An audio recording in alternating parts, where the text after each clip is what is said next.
Bonjour à tous et bienvenue, c'est Gaël dans Simple et Gratuit. Aujourd'hui, on va parler de bloatware. Je vais vous dire ce que c'est, je vais vous montrer comment on les enlève, ces bloatware, parce que ça nous consomme pas mal de ressources et puis c'est une sorte de pub, et donc il peut y avoir aussi des récupérations de données, tout ça. On n'a pas forcément envie de ça. On va enlever ça de nos Windows essentiellement aujourd'hui. Mais comme ça, vous allez aussi découvrir ce qu'est un bloatware parce que vous en avez sur macOS, vous en avez sur iPhone, vous en avez sur Android, vous en avez sur Linux, vous en avez sur Chrome OS, bref, vous en avez partout de ces bloatware. Je vous explique ce que c'est dans un instant. Et puis je vous présenterai également un logiciel pour les enlever tous d'un seul coup si vous le souhaitez, mais aussi pour customiser et personnaliser votre Windows. Voilà, donc aujourd'hui on va se concentrer sur Windows et je vous donnerai bien dans la description, ou si j'ai pas fait la recherche, pensez à me le demander en commentaire. J'essaierai de trouver des petits logiciels analogues pour bien ceux qui sont sur macOS ou autres. D'accord? Sinon vous tapez bloatware sur Google, vous allez trouver forcément. Ok, bon, allez, bienvenue dans cette vidéo. Pensez à la liker, pensez à vous abonner,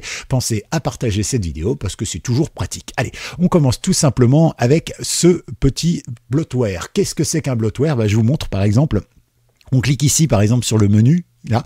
Et puis évidemment on s'aperçoit que par exemple vous voyez j'ai Spotify, WhatsApp, LinkedIn, mais qu'est-ce que ça fait là? J'ai jamais demandé à installer ça. Bah non, quand j'ai installé ça, j'ai mis que j'étais en France avec mon clavier français, ma langue française, et il m'a installé des bloatware correspondant à ma zone géographique. Ouais, parce que si vous êtes aux États-Unis, ce ne seront pas les mêmes bloatware installés, ça dépend des accords commerciaux situés avec l'Europe, entre Microsoft et l'Europe, entre Microsoft et la Chine, etc., etc. Donc un Chinois n'aura pas les mêmes bloatware que vous, par exemple, d'accord? Un bloatware, c'est un petit programme préinstallé qui utilise de l'énergie, qui est capable, puisqu'il est déjà installé et qui fonctionne parfois en tâche de fond, de récupérer vos données. Et nous, on n'en veut pas. On aimerait que quand on installe un logiciel, un Windows, pardon, eh bien, il soit entièrement vierge, qu'on ait un explorateur de fichiers, ce qui est normal, peut-être un petit logiciel pour faire du dessin comme Paint, parce que ça peut servir rapidement, mais aussi, par exemple, un bloc-notes, et puis un explorateur Internet. Et puis, ça devrait être à peu près tout. Tout le reste, c'est du superflu.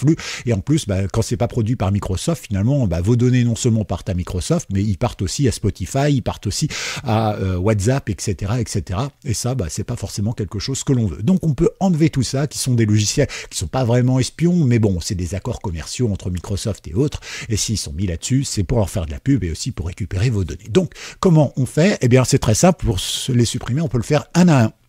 Il suffit simplement, par exemple, d'aller ici, donc sur notre menu démarrer, un petit clic droit dessus, on va dans applications installées ici. Une fois que c'est fait, qu'est-ce qu'on fait? Eh bien, on attend que toutes nos applications s'affichent. Et par exemple, actualité, qui est un bloatware, on peut très bien cliquer ici, hop, là, sur les trois petits points, on fait désinstaller et on désinstalle actualité. Ok, donc ça marche bien, seulement il y en a des dizaines et des dizaines de bloatware installés sur nos ordinateurs. Du coup, on va pas faire ça manuellement, bien sûr. J'ai trouvé pour vous le logiciel open source qui va nous permettre de le faire. Donc c'est open source, c'est gratuit, il n'y a pas de récupération de données ni quoi que ce soit, donc c'est plutôt cool. Et en plus de nous enlever tous les bloatware d'un seul coup si on le veut, enfin, on va pouvoir personnaliser, et bien on va aussi pouvoir personnaliser l'ordinateur.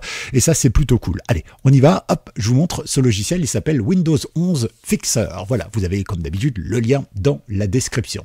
Et une fois que c'est fait, eh bien vous allez pouvoir le télécharger. Et en gros, il va vous permettre, au travers de différents onglets ici, eh bien de pouvoir sélectionner ce que vous allez faire. Par exemple, gérer tout ce qui est taskbar, donc barre des tâches, le menu droit de Windows, le File Explorateur, évidemment désinstaller des logiciels, installer des logiciels qui peuvent être recommandés pour customiser un peu votre ordinateur, etc. Bref, ça va être sympa. Ok, donc voilà, vous avez ici tout ce qu'il faut, personnaliser l'apparence, ajuster le menu contextuel, modifier l'explorateur de fichiers, voilà, ajouter une large gamme de paramètres, désinstaller tous les logiciels Windows indésirables dont je vous parlais tout à l'heure, installer des programmes supplémentaires pour améliorer Windows et en tout cas le personnaliser. Ça, c'est vous qui choisirez. Moi, personnellement, je ne personnalise pas trop mes Windows. Et puis, installer, bien sûr, des programmes les plus couramment utilisés. Voilà, donc il y a pas mal de choses. Et pour le télécharger, ça se passe ici, dans cette option téléchargement, d'accord? Soit vous prenez la version portable, soit vous prenez la version Lite, d'accord? Donc ça, c'est vous qui voyez. Moi, personnellement, je vais cliquer sur portable. Voilà. À noter que ça marche avec .NET 5.0. Normalement, il est installé sur votre ordinateur avec les mises à jour de Windows. Si c'est pas le cas, vous me laissez un commentaire. Je vous dirai comment faire. Vous allez voir, c'est super simple à faire. Ok? Mais dans le principe, ça marche pour tout le monde. Donc, n'hésitez pas. Ici, moi, je vais cliquer sur portable parce que c'est pour une démo. Je ne vais pas m'amuser à installer un truc. Ça va faire du temps supplémentaire. D'accord? Ça sert pas à grand chose sur la vidéo. Mais vous pouvez télécharger la version Lite si vous le souhaitez. Ok, donc vous cliquez dessus tout simplement et vous voyez, hop, ça affiche directement ici dans téléchargement. Donc vous cliquez, moi je l'ai déjà, comme ça je me suis dit on va gagner du temps. Maintenant que c'est fait, eh bien on va aller dans nos téléchargements ici, ping, et regardez, oh magie, il est là. Alors on fait comme d'habitude, un petit clic droit ici et on fait extraire tout. Ici on fait bien afficher le dossier une fois décompressé. Hein. C'est pas une obligation, mais voilà, pour le tuto c'est plus visuel. Donc là on laisse décompresser, il fait à peu près 60 mégas, donc c'est pas énorme. Voilà, c'est fait et on a notre dossier. Donc on est bien ici dans notre, vous voyez, il est là le dossier. Hein. Donc ça fonctionne bien, on est bien au bon endroit. On double-clic dessus. Alors ici, vous voyez, vous avez un petit raccourci, oubliez-le, parce qu'en fait, le développeur, quand il a conçu sa petite chose portable, il a fait le raccourci par rapport à son propre système à lui. Du coup, le raccourci ici, vous voyez, il ne fonctionne pas. Donc, vous allez directement dans Data, d'accord? Et ici, vous avez le programme que vous cherchez à lancer. Un petit clic droit pour l'ouvrir en tant qu'administrateur. On le laisse s'ouvrir. Voilà, c'est joli comme tout, c'est magnifique. Il nous demande évidemment si on est d'accord pour l'ouvrir en tant qu'administrateur. On fait oui et hop, ça y est, il est là. Alors vous avez ici la possibilité de le mettre en clair ou bien en foncé. Personnellement, pour la démo, le tuto, je pense que ce sera plus clair en foncé. C'est assez paradoxal, mais pourquoi pas après tout.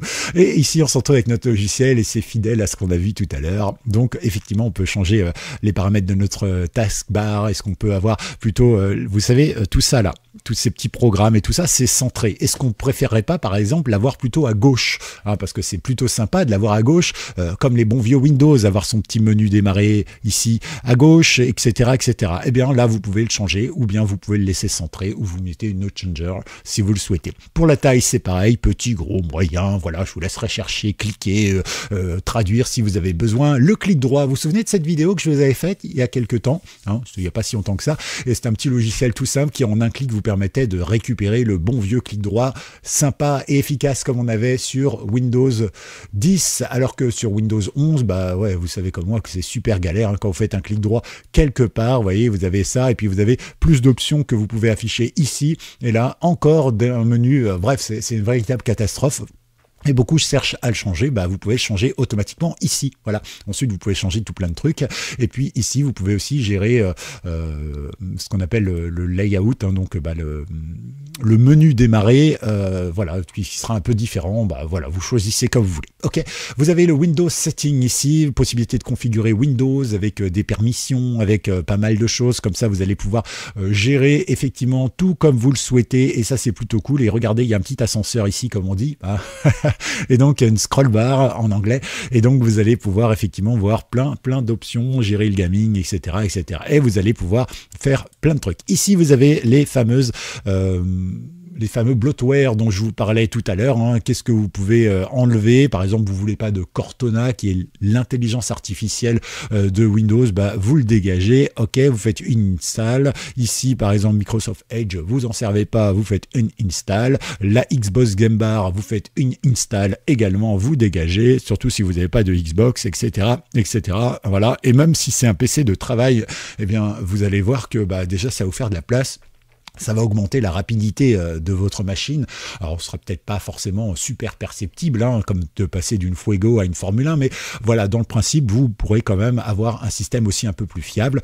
Pareil, idem, vous pouvez enlever la calculatrice, vous pouvez enlever le Feedback Hub, par exemple. Ça, c'est très bien, mais bon, généralement, personne ne le fait, donc ça nous encombre. Ici, par exemple, vous avez plein de petits trucs comme Microsoft Time, Skype, OneNote que vous pouvez enlever. Il suffit simplement de décocher, puis après, on fait ici avec le bouton Install Software et il va désinstaller tout ce que vous aurez décoché. Alors ce qui est bien par rapport à beaucoup de anti-bloatware, voilà, tout simplement des logiciels qui vous enlèvent tous les bloatware, c'est que bien souvent ils enlèvent tous d'un coup et ils vous laissent pas le choix. Celui-là vous laisse le choix.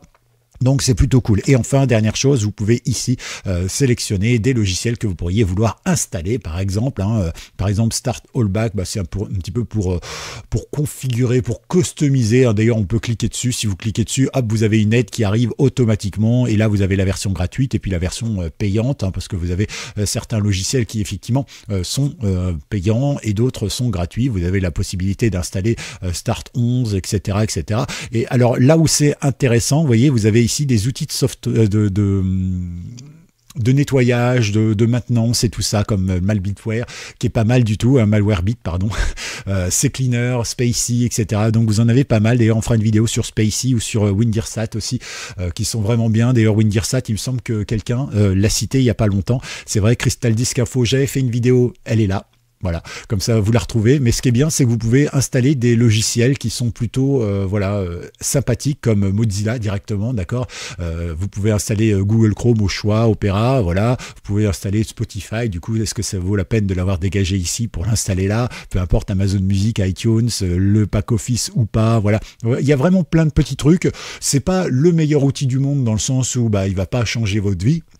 Mais l'avantage, c'est que c'est un gros paquet, un gros sac dans lequel ils ont mis plein de trucs qui sont plutôt bien pensés et plutôt bien vus. Voilà un petit peu ce que je voulais vous dire. Vous trouverez bien sûr tous les liens dans la description. Pensez à liker cette vidéo parce que ça me fait plaisir et puis ça permet à d'autres de se dire diantre, il y a des likes ici sur cette chaîne. Je vais peut-être en regarder une ou deux.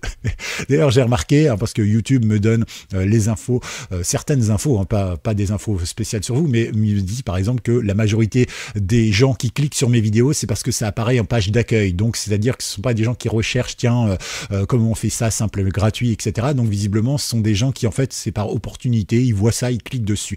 Voilà. Donc, ça veut dire que mes petites vignettes, mes miniatures fonctionnent, mais ça veut dire aussi que, en fait, les gens n'utilisent pas la recherche pour, en tout cas, s'arrêter sur mes vidéos. Voilà comment les gens me trouvent. C'est plutôt intéressant. Si vous le souhaitez, d'ailleurs, je pourrais vous faire une petite vidéo un peu à part, d'ailleurs, pour vous montrer un petit peu les coulisses de la chaîne YouTube, pour que vous voyez un petit peu ce que YouTube me donne comme info sur vous, l'audience, etc., etc., qui est abonné, qui est pas abonné. Alors je ne montrerai pas les noms, puisque de toute façon moi je les ai pas, mais c'est vrai que dans le principe, voilà, ça peut être sympa de montrer qu'il y a tant d'hommes, tant de femmes, tant de jeunes, etc.